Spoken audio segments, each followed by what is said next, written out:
책다새가 들려주는 이야기 책들이.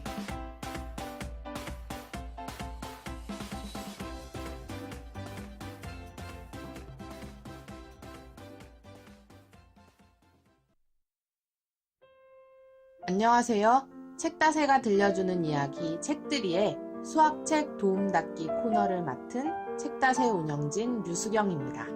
저는 서울 원묵중학교에서 수학을 가르치고 있습니다. 아마도 책들이를 구독하시는 청취자분들은 독서에 관심이 많으실 거라고 생각하는데요. 혹시 수학과 관련된 책 읽기도 좋아하시나요? 주변을 둘러보면 소설이나 인문학 서적, 실용 서적을 즐겨 읽는 사람들은 쉽게 찾아볼 수 있지만 수학 관련 책을 읽는 사람들은 찾기 힘든 것 같습니다. 학생들의 경우에도 수학 관련 서적을 즐겨 읽는 학생을 찾기란 쉽지 않습니다. 매일 학원 숙제하는 것도 지긋지긋한데 독서까지 수학과 관련된 책으로 읽고 싶지는 않을 거예요. 물론 생활기록부 독서 상황 기록을 해달라면서 수학 관련 책을 읽고 독서 기록장을 가져오는 학생들이 꽤 있지만 대부분 읽어오는 책이 비슷합니다. 바로 필독도서 목록에 있는 책들이에요. 제목을 보는 순간 스펙 관리를 위한 독서라는 것을 알 수 있습니다. 스펙 관리를 위해서라도 읽는 게 어디냐 생각할 수도 있겠죠. 안 읽는 것보다는 낫습니다. 그런데 이 학생들이 학교를 졸업한 후에도 수학책을 읽을까요? 아마 전공이나 직업과 관련이 없는 한 서점에 가서 수학 관련 서적을 읽는 일은 거의 없을 거예요. 저는 이런 부분이 안타깝습니다. 학창시절 수학을 그렇게 열심히 배우고 책을 읽고 나서 남는 게 다시는 수학 쳐다보지 않게 되는 것이라니 뭔가 잘못된 거 아닌가요? 수학은 전문가의 영역이니 평범한 우리는 몰라도 되는 걸까? 수학 관련 책을 읽으면 뭐가 좋을까? 필독도서 목록 없이도 좋은 수학책을 어떻게 고를 수 있을까? 읽다가 어려운 수학 개념이 나오면 어떻게 해야 할까? 수학책을 앞에 두고 많은 고민과 질문들이 떠올라 선뜻 읽기 어렵다고요? 여러분들의 고민에 도움을 드리고자 수학책 도움닫기 코너를 만들었습니다. 앞으로 수학 관련 서적들을 한두 권 소개하려고 합니다. 소개할 책들은 책다새에서 그동안 추천한 것이나 제가 좋아하는 수학책들입니다. 어려울까봐 걱정하며 손이 가지 않았던 수학책이지만 책 소개를 듣고 책을 읽어보신다면 좀 더 편하게 읽을 수 있지 않을까 기대해 봅니다. 두려움을 접고 일단 읽고 나면 수학책에 대한 나머지 고민들은 자연스럽게 해결될 거예요.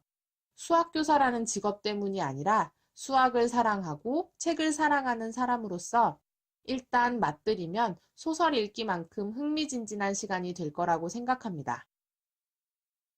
자, 이제 수학에 대한 긍정적인 마음으로 시작하겠습니다. 이제 나는 시험 점수와 문제집 풀이에서 벗어나 진짜 수학을 알아보러 간다. 이런 마음으로 우리 시작해 봅시다. 처음으로 소개해드릴 책은 한국의 버트런드 러셀로 불리는 수학자 김용은 선생님의 수학의 원리 철학으로 캐다입니다. 이 책을 첫 책으로 선정한 이유는 바로 우리가 늘 달고 사는 질문, 도대체 수학을 왜 배울까에 대해 고민해 볼 수 있는 책이기 때문입니다.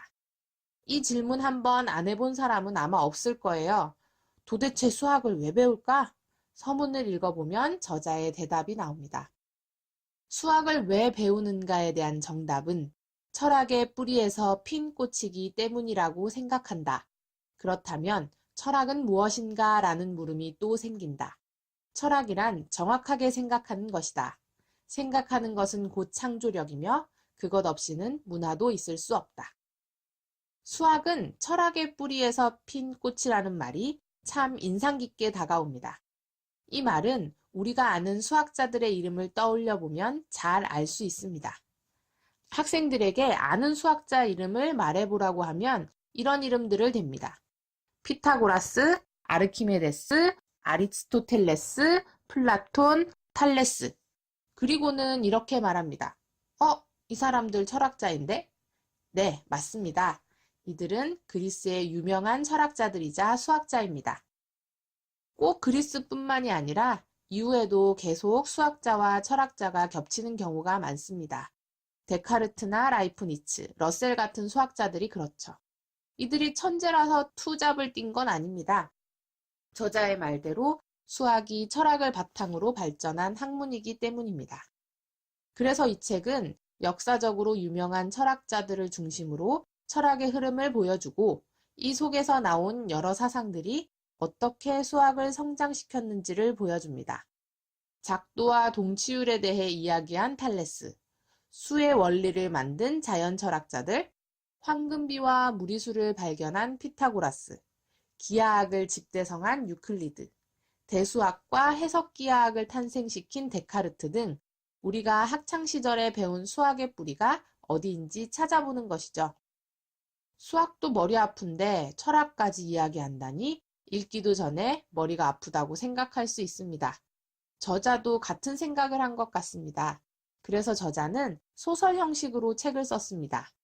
이 책의 주인공은 중학교 2학년 학생 도나입니다. 여느 학생들처럼 학원 열심히 다니면서 수학 공부를 징하게 하는데도 성적이 오르지 않아 수학에 대한 부정적인 생각이 가득한 학생입니다. 방학을 맞아 수학 박사님 댁에 찾아간 도나는 메소피아라는 인공지능 시스템에 의해 박사님과 함께 가상현실로 여행을 떠납니다.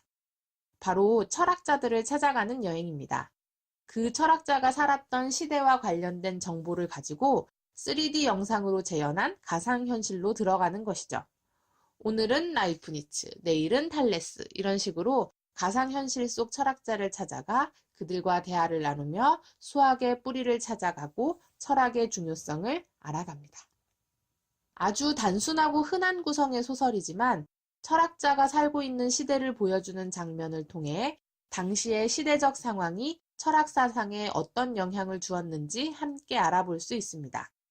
또한 주인공 도나와 철학자, 또 도나와 수학 박사님의 질문과 대답으로 이야기를 끌어가기 때문에 내용을 좀 더 쉽게 이해할 수 있습니다. 그래서 소설 속에서 도나가 철학과 수학의 필요성을 느끼고 스스로 질문하고 생각하는 것이 진정한 공부임을 깨달아가는 과정을 보다 보면 어느덧 도나와 동화된 내 모습을 발견할 수 있습니다. 이런 단순하고 흔한 구성이 독자를 흡입할 수 있는 이유는 바로 저자가 풀어놓는 풍부한 지식 때문입니다. 그 시대의 역사적 배경, 동서양 철학의 비교, 또 철학적 내용을 설명하기 위해 끌어오는 다양한 예시 등은 이 책의 풍성함을 더합니다. 심지어 도나가 하나의 여행을 시작하거나 끝낼 때 클래식 음악이 흘러나온다는 문구가 중간중간 나오는데요. 이런 식입니다. 베르디의 개선 행진곡이 흘러나왔다. 이 음악이 또 어떤 여행으로 인도할까? 나는 이상하게 가슴이 두근거렸다. 역시나 단순한 형식입니다. 그런데 이상하게도 나도 모르게 검색해서 틀어놓고 책을 읽게 되더라고요. 독자들의 다양한 지적 호기심을 자극하는 책이라는 생각이 들었습니다. 전반적인 책 소개를 했으니 한 챕터 정도 자세히 읽어볼까요? 8장, 수학은 논리를 통해 증명으로 이해하는 학문이야 입니다. 수학에서 기하학이라는 분야가 있습니다. 기하학은 공간에 있는 도형이나 대상들의 치수, 모양, 상대적 위치 등을 연구하는 수학의 한 분야입니다. 우리가 수학 시간에 배우는 작도, 삼각형의 합동, 닮음, 평면 도형과 입체 도형의 성질 이런 것들이 기하학에 속합니다. 그런데 우리는 기하학을 통해서 무엇을 배우는 것일까요? 일단 기본적으로는 각도나 길이, 높이, 넓이 같은 것을 구하는 활동을 통해 실용적인 부분을 익히게 됩니다. 그런데 그런 것은 이제 컴퓨터가 다 해주는 거 아닌가요? 얼마 전에 스마트폰 어플 중에 스마트 매저라는 어플을 알게 되었습니다. 자가 없이도 그 어플을 실행하고 카메라를 갖다 대면 사물의 길이나 높이를 그 어플이 다 재어주더라고요. 그럼 넓이나 각도 구하는 것 또한 우리가 할 필요가 없는 일일 겁니다. 아마 제가 몰라서 그렇지 이미 개발된 어플이 있을 것 같아요. 그럼 우리가 기하학에서 배워야 할 것은 무엇일까요? 책에서 기하학의 핵심은 증명이라고 말합니다. 네, 다들 증명이라고 하면 막 치를 떠는 학생들이 많습니다. 자, 증명은 간단히 말하면 왜 그런가에 대한 인정할 수 있는 이유를 말하는 것입니다. 예를 들어 삼각형의 세 내각의 합은 180도이다. 이런 명제가 왜 옳은지 논리적으로 설명하는 것이죠. 감각적으로 알 수 있는 것도 그냥 넘어가지 않고 모든 대상을 논리를 통해 증명으로 이해합니다. 결국 기하학은 도형을 통해서 사고 훈련을 하는 학문입니다. 논리가 얼마나 중요한지는 아마 잘 아실 거예요. 현대 모든 과학적 산물은 인간의 논리적 사고의 영향을 받았습니다. 과학뿐만 아니죠. 우리는 살면서 꼭 토론해야 할 일이 생깁니다.